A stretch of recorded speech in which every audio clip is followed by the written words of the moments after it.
விட்டு எங்கு நான் போக மாட்டேன், ஓம் அன்பை விட்டு என்றும் நான் செல்ல மாட்டேன். கிறிஸ்துடைய அன்பை நாம் ஒவ்வொருவரும் உணர்ந்தவர்களாக இருக்கிறபடினால் அந்த அன்புக்கேற்ற காரியங்களை கர்த்தர் நம்மிடத்தில் அதிகமாக எதிர்பார்க்கிறபடினால் அவருடைய நினைவுகளை அறிந்திருக்கிற நாம் அவருக்கேற்றபடி வாழ வேண்டும் என்று நம்முடைய தந்தை விரும்புகிறபடினால் இந்த நாட்கள் உங்கள் வாழ்விலும் கர்த்தர் கூட இருந்து பெரிய காரியங்களை அவர் செய்வாராக. அல்லேலூயா, அல்லேலூயா. எடுத்துக்கொள்வோம் ஆமோஸ் புஸ்தகம் 9ஆம் அதிகாரம் 14வது வேத வசனத்தை நாம் வாசிப்போம். என் ஜனமாகிய இஸ்ரவேலின் சிறையிருப்பை திருப்புவேன், கட்டி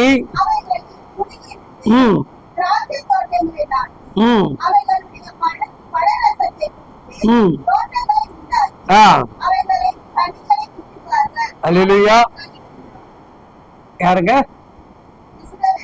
யாருங்க நீங்க இல்லையா? அல்லேலூயா. தேவன் சொல்லுகிறார், சிறையில் இருந்து திரும்பினவர்கள் யாருங்க? சிறையிருப்பை திருப்புவேன். ஒருவேளை நண்பான சொந்த பந்தங்களே, இன்றைக்கு எந்த காரியத்தில் நீங்கள் சிறைப்பட்டு இருக்கிறீர்களோ, எந்த சூழ்நிலையில் நீங்கள் அடிமைப்பட்டு இருக்கிறீர்களோ, எந்த சூழ்நிலையினால விடுபட முடியாது என்று ஒரு நுகத்தோடு நீங்கள் காணப்படுகிறீர்களோ, இன்றைக்கு தேவன் வாக்கு கொடுக்கிறார், உங்கள் சிறையிருப்புகளை அவர் திருப்புவார். அல்லேலூயா. சில பேருடைய வாழ்க்கையில குடும்பமே ஒரு சிறையிருப்பாக மாறும். சிலருக்கு கணவரே ஒரு சிறையிருப்பு இல்லையா? சமீபத்துல ஒரு அன்பு மகள் சொன்ன ஒரு காரியம், பல வருடமாக குடிப்பழக்கத்தில் அடிமைப்பட்ட இந்த மனிதனோடு வாழ்ந்து வாழ்ந்து என் வாழ்க்கை மிகவும் கசந்து போயிருக்கிறது.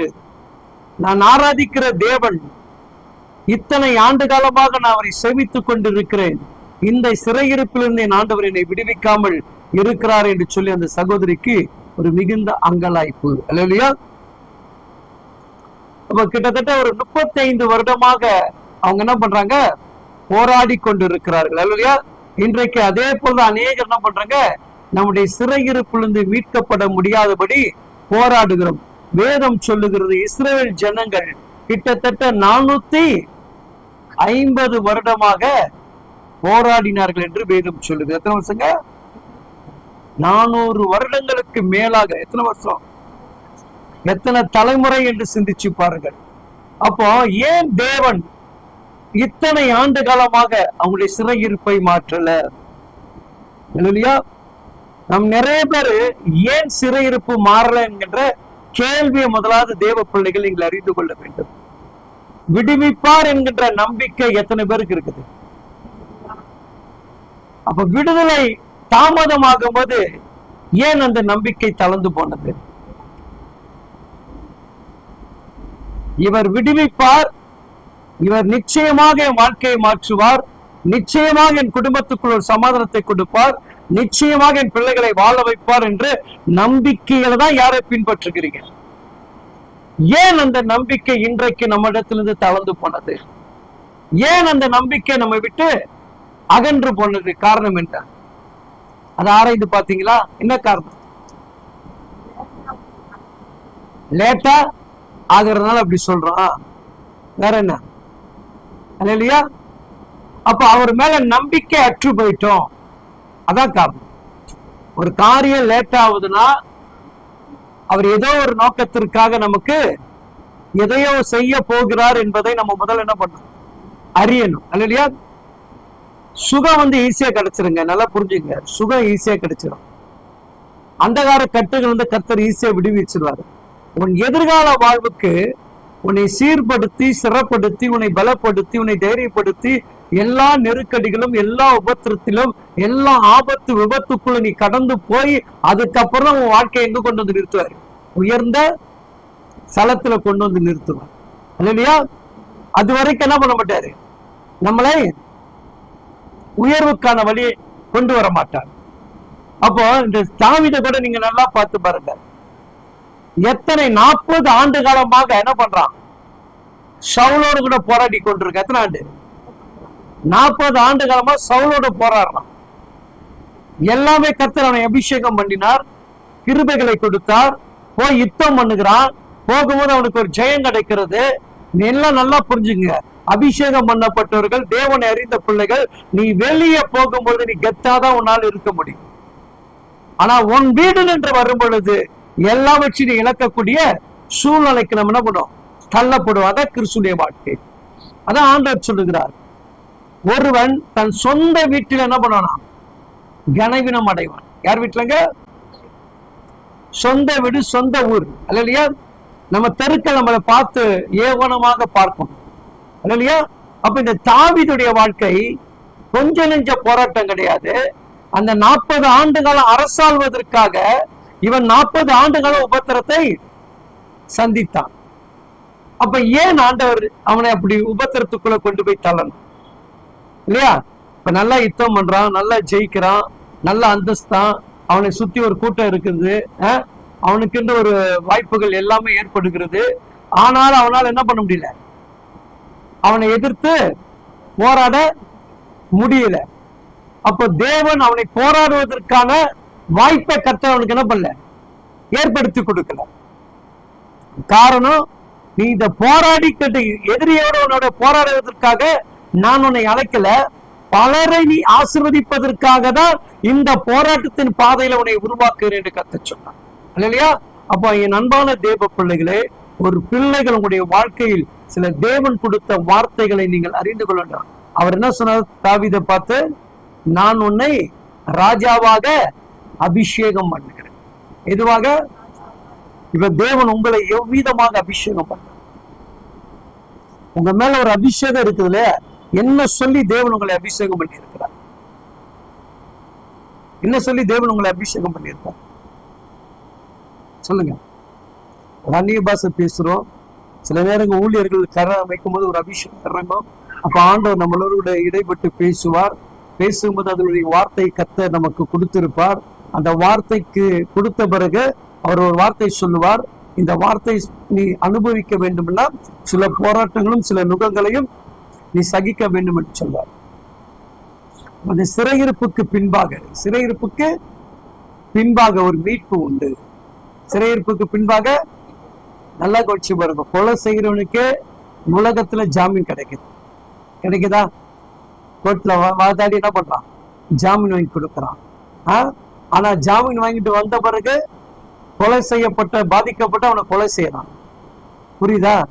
அப்ப ஏன் தேவன் நம்மளை என்ன சிறையிருப்புல வைக்கிறார்னா, மற்றவர்கள் மீண்டும் உன்னை தொட்டு விடா கூடாதபடியாக அவர் ஒரு சிறையிருப்பில் வைத்து உன்னை பாதுகாத்து உன்னை உருவாக்கிட்டு நீ வெளியே வரும்போது ஒருவனும் மேல கைப்பட விடாதபடி கர்த்தர் என்ன பண்ணாருங்க? கனமான ஒரு பொறுப்பை கொடுத்து நம்மளை உயர்த்துகிற தேவனாக இருக்கிறார். அல்லையா? அப்ப அந்த சிறையிருப்புக்கு பின்பாக இருக்கக்கூடிய ரகசியம்.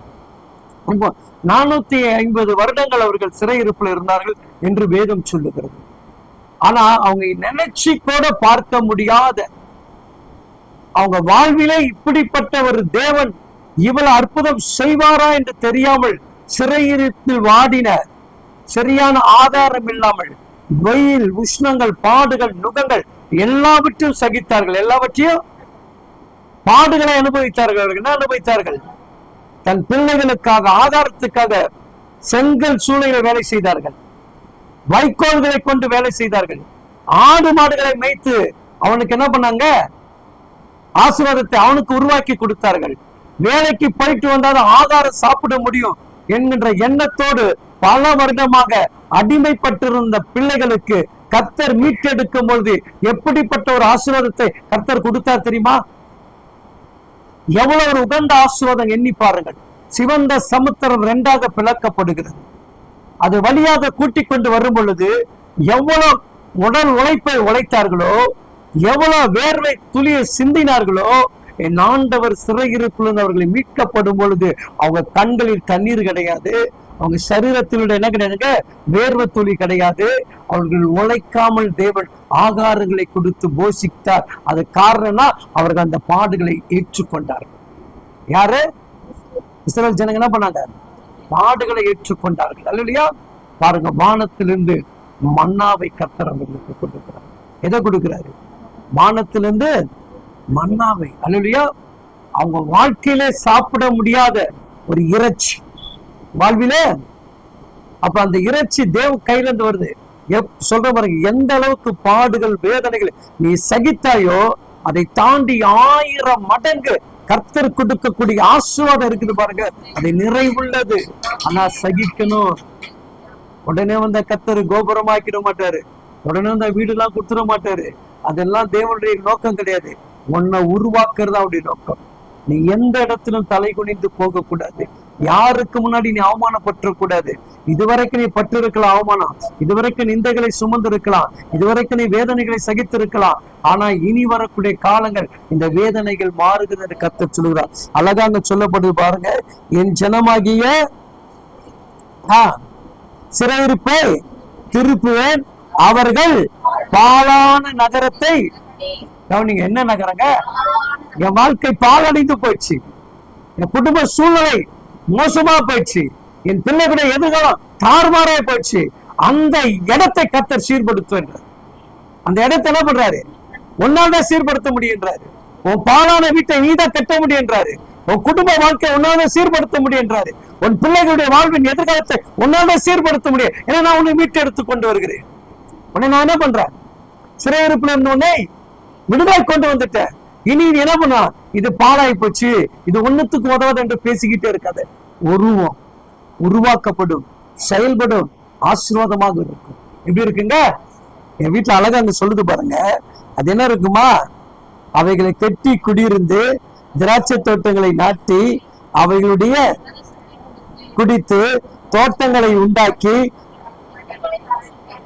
என் வீட்டுக்குள்ள ஒரு பெரிய மாற்றத்தை கர்த்தர் உருவாக்கி கொடுக்கிறார். பாடுகளை அனுபவிக்கிற பிள்ளைகள் யாருங்க? பாடுகளை அனுபவிக்கிற பிள்ளைகள் யாரு? நீங்க என்னதான் நீங்க கேட்டு பாருங்க. எனக்கு என்ன கூட கேட்டா என்ன சொல்ல? நான் எப்பவும் சந்தோஷமா இருக்குன்னு சொல்ல முடியுமா? நானும் 2 வருஷம் ரொம்ப பாடுகளை வேதனை ஆரம்பிச்சேன். அப்ப அந்த மகிழ்ச்சி வந்தாதானே இதெல்லாம் மாறும். அப்ப நம்ம சிறையிருப்பு மாறுவதற்கான ஒரு மகிழ்ச்சியை கர்த்தர் என்ன பண்றாரு? ஏற்படுத்துகிறாரா? அப்ப அதுதான் உங்களுடைய வாழ்க்கை. அல்லையா? அப்போ வீடு தோட்டத்தை அழகாக என்ன பண்ண போறீங்க சொல்லுங்க? ரசிக்கிறோம், ருசிக்கிறோம், சாப்பிடுறோம், கொண்டாடுறோம், எல்லாருக்கும் கொடுத்து மனரம்பியமாக இருக்கிறோம். அல்லையா? அன்பான தேவ பிள்ளைகளே, எப்பொழுது நீங்கள் உங்கள் இருதயம் திறந்த இருதயமாக இருந்தாதான் என்ன நடக்குங்க? அற்புதமே நடக்கும். என்கிட்ட காசு இருக்குதோ இல்லையோ, ஆனா உதவி செய்கிற மனசு இருக்கும். என்ன இருக்குனுங்க? உதவி செய்கிற மனசு இருந்துச்சுன்னா என் வீட்டுல என்னைக்கு என்ன பண்ணாது? தரித்திரமும் வராது, வருமானமும் குறையாது. அதை நீங்க கரெக்டா ஃபாலோ பண்ணி பாருங்க. இந்த இஸ்ரவேல் ஜனங்களுக்கு கொஞ்சம்லாம் கிடையாதுங்க.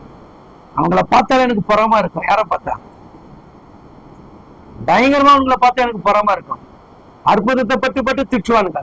நாங்க அற்புதமே பெறாம உங்களதான் துதிக்கிறோம். அப்பா எங்களுக்கு அற்புதம் செய்யக்கூடாதான் நம்ம எங்கிட்டு இருக்கோம் இல்லையா? பாக்குறாரு, தண்ணி ஓடிக்கிட்டே இருக்குது, கசந்துன்னு அழுகுறாங்க, உடனே தூக்கி மதுரமாக தூக்கி கொடுத்துறாரு. நாங்க பல வருஷமா அழுகுறோம், ஆண்டவர் என்ன பண்ண மாட்டாரு? மதுரத்தையே கொடுக்க மாட்டாரு. ஆனா இன்னைக்கு சொல்றாரு, இந்த பாடுகள் மதுரமாக மாறுகிறது. இந்த பாடுகள் எப்படி மாறுதுங்க? செழிப்பாக மாறுகிறது. சொல்லுங்க இல்லையா? கண்மலையை பார்த்து பேசுறாரு, அங்க இருந்து என்ன வருது? தண்ணி வருது. எங்க வீட்டுக்காரர் பேசி பேசி என் காதலா செத்து போச்சு. ஆண்டவரை இப்ப என்ன பண்ணுங்க? அங்க செவத்துல இருந்து என்ன பண்ணுங்க? இந்த வார்த்தையை கேட்டு அங்கிருந்து ஒரு தண்ணியை விட்டீங்கன்னா அவருக்கு என்ன இருக்கும்? பயம் ஒரு ஆகா, இந்த மகள் ஜெபித்தா செவுரு கூட பேசுதப்பா, செவுரு கூட. அதை கர்த்தர் ஏற்படுத்துவார். அவர் செய்யக்கூடிய ஒரு நல்ல தகப்பன். நல்லபடியா நம்முடைய சிறையிருப்பை கர்த்தர் மாற்றுகிறார், நம்மை ஆசீர்வாதமாக வைத்திருக்கிறார்.